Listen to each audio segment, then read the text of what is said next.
Operation सिंदूर अपने आप में एक अलग ही तरह का युद्ध था।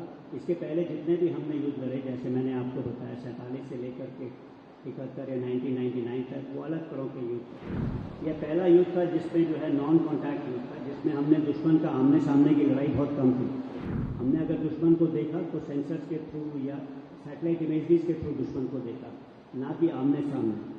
ये सब चीज़ के बारे में जो है CDS के ऑफिस या हेडक्वार्टर IDS या सीनियर आर्म फोर्सेस के ऑफिसर्स हैं, इसके बारे में हम काफ़ी समय से काम कर रहे थे। आपने अखबार में पढ़ा होगा कि हमने फ्यूचर वॉरफेयर फोर्स, भविष्य में किस तरह के युद्ध लड़े जाएंगे उसके बारे में कोर्स शुरू किए हैं। एक फ्यूचर ऑपरेशन एनालिसिस ग्रुप, इसका गठन करने जा रहे हैं। इसके अलावा हाल ही में हमने मऊ में रणसंवाद, इसके बारे में 2-3 दिन की गोष्ठी की थी।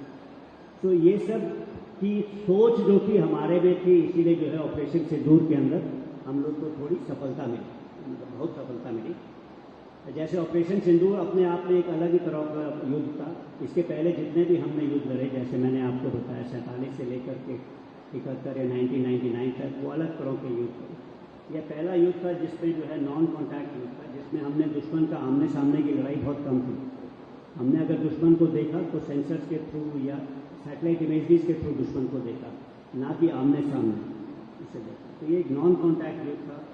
इसमें जो भी काइनेटिक ऑपरेशंस करे जा रहे थे, जो कि हवा में या वायु में या ज़मीन के ऊपर या समुद्र में, ये काइनेटिक ऑपरेशंस के साथ में non kinetic operations, non kinetic से मेरा मतलब है साइबर, इलेक्ट्रॉनिक वॉरफेयर, ये उसके प्रभाव को या तो बढ़ा रहे थे या घटा रहे थे।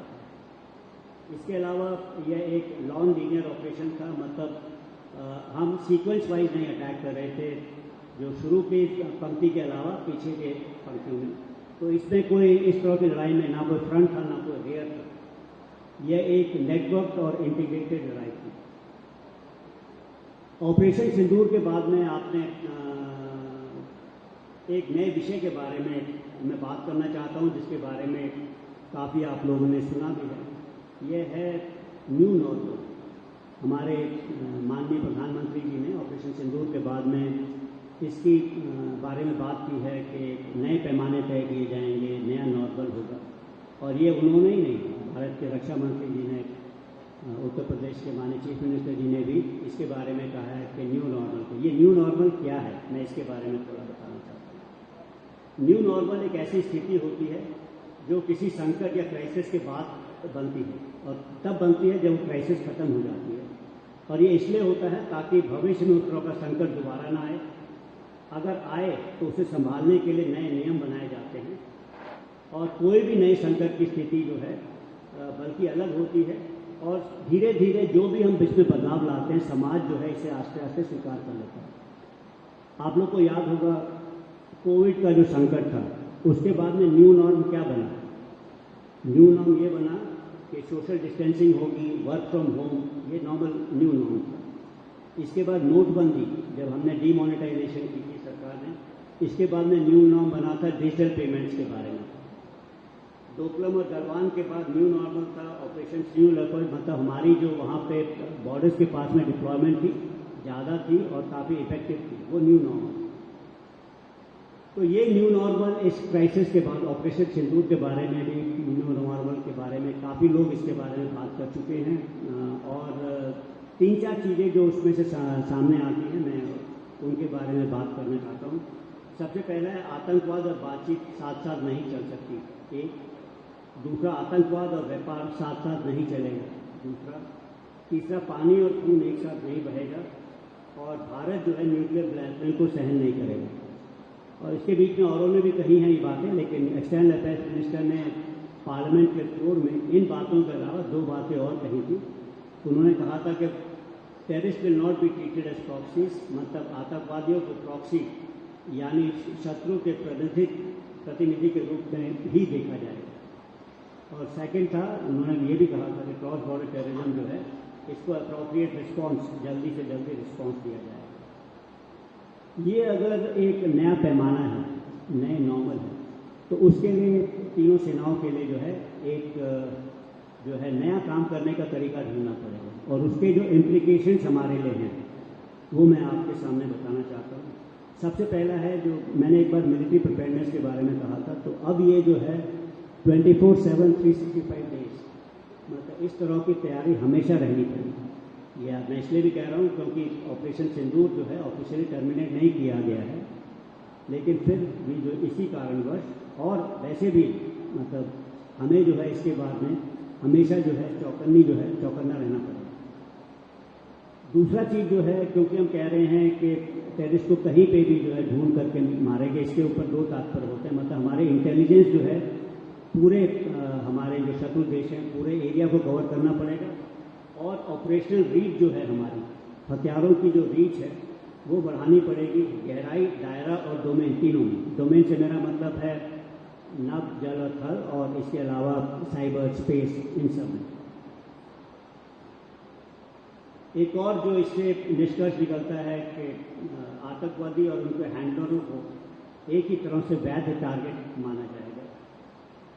इसके अलावा हमें अगर इमीडिएट टारगेटिंग या इस तरह की बात करनी है तो परसिस्टेंट सर्वेलेंस, मतलब सर्वेलेंस जो है हमेशा 24/7 रखनी पड़ेगी। तो ये स्पेस बेस्ड एसेट्स के अलावा किसी और चीज़ से नहीं हो सकती। तो स्पेस में सर्वेलेंस का ध्यान देना पड़ेगा। एस्केलेशन कंट्रोल को सुनिश्चित करना पड़ेगा। भारत के स्ट्रैटेजिक और इकोनॉमिक संपत्तियों की सुरक्षा करनी पड़ेगी।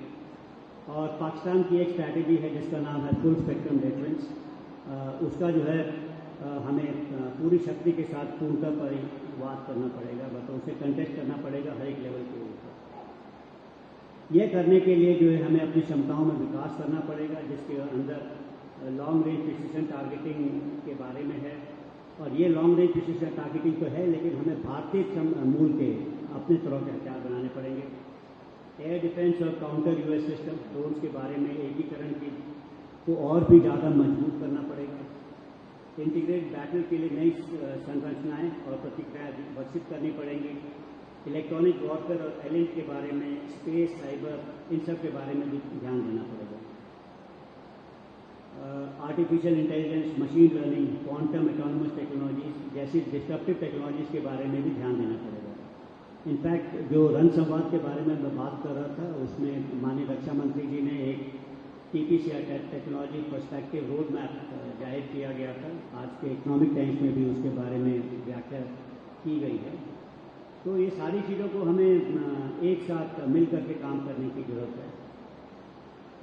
तो आज के अभिभाषण में अगर मैं सुदर्शन चक्र का बात ना करूं तो वो आज का अभिभाषण अधूरा रह जाएगा। इसकी पहली चर्चा जो है हमारे माननीय प्रधानमंत्री जी ने इंडिपेंडेंस डे के भाषण में लाल किले के चीफ से जो है करी थी कि हम एक सुदर्शन चक्र बनाएंगे 2035 तक। तो मेरे विचार से ये एक मल्टी लेयर डिफेंस शील्ड होगा जो सामरिक, स्ट्रैटेजिक, नागरिक और धार्मिक स्थलों को सुरक्षा प्रदान करेगा। मिशन का उद्देश्य न केवल रक्षा करना ही नहीं, बल्कि दुश्मन पर रिटेलिएटिव का एक जवाबी प्रभाव करने की क्षमता भी रखनी चाहिए। तो एक तरह से ये सोल और शील्ड दोनों का काम करेगा। तीसरी चीज़ जो हमारे पास चुनौती रहेगी कि जो प्रधानमंत्री जी ने कहा है कि ये स्वदेशी टेक्नोलॉजी पर आधारित होगा और इसके पे शोध और विकास जो है भारत में ही किया जाएगा। ये मेरे ख्याल से बहुत ज़रूरी है। और ये अत्यंत ही आधुनिक एयर डिफेंस प्रणाली आयरन डोम से प्रेरित है और इसकी हमें जो है काफ़ी मॉडर्न टेक्नोलॉजीज का इसमें इस्तेमाल करना पड़ेगा। अंत में जो है मैं ये कहना चाहता हूँ कि भारत जो है 2047 तक एक विकसित भारत बनने के लक्ष्य से आगे कदम बढ़ा रहा है, चल रहा है। इस विकसित भारत को सुरक्षित और सशक्त भारत होना चाहिए। हमारी जो पॉलिसीज़ हैं, हम विश्व बंधु या वासुदेव कुटुंबकम जैसे आदर्शों से प्रेरित होकर भारत एक भरोसेमंद वैश्विक साझेदार, ट्रस्टेड ग्लोबल पार्टनर की भूमिका निभाना चाहता है। यह जरूरी भी है और एक प्रकार से भारत को सुरक्षा भी प्रदान करती है।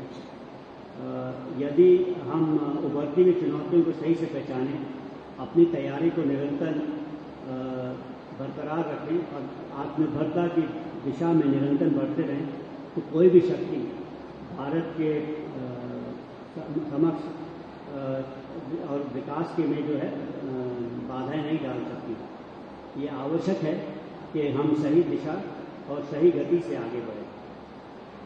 और आखिर में मैं इस मठ के अधिकारियों को, ऑर्गेनाइजर्स को धन्यवाद देना चाहता हूँ, जिन्होंने मुझे ये मौका दिया कि मैं यहाँ पे आके आप लोग के सामने, गोरखपुर के लोगों के सामने आकर के अपने विचार प्रकट कर सकूँ राष्ट्रीय सुरक्षा के बारे में। और मैं जो है आने वाले समय में गोरखपुर की नहीं, मठ की सभी की जो है मंगल कामना करता हूँ और सफलता की कामना करता हूँ।